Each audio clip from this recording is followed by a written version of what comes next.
आणि आता बघणार आहोत थेट अयोध्येमधला आकर्षक असा लेझर शो।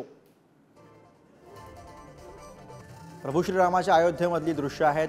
भव्य असं राम मंदिर आणि या ठिकाणी करण्यात आलेला हा लेझर शो सध्या आकर्षणाचा चर्चेचा विषय बनतो।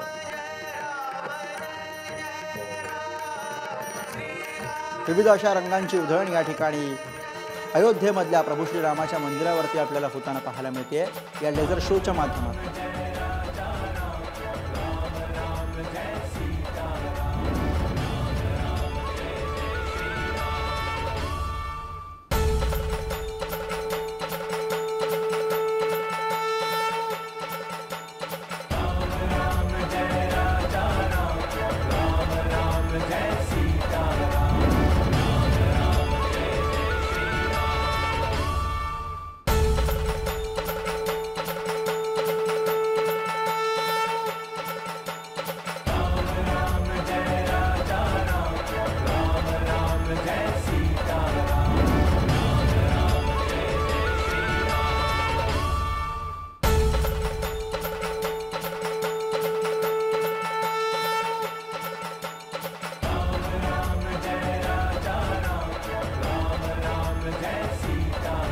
Thank you.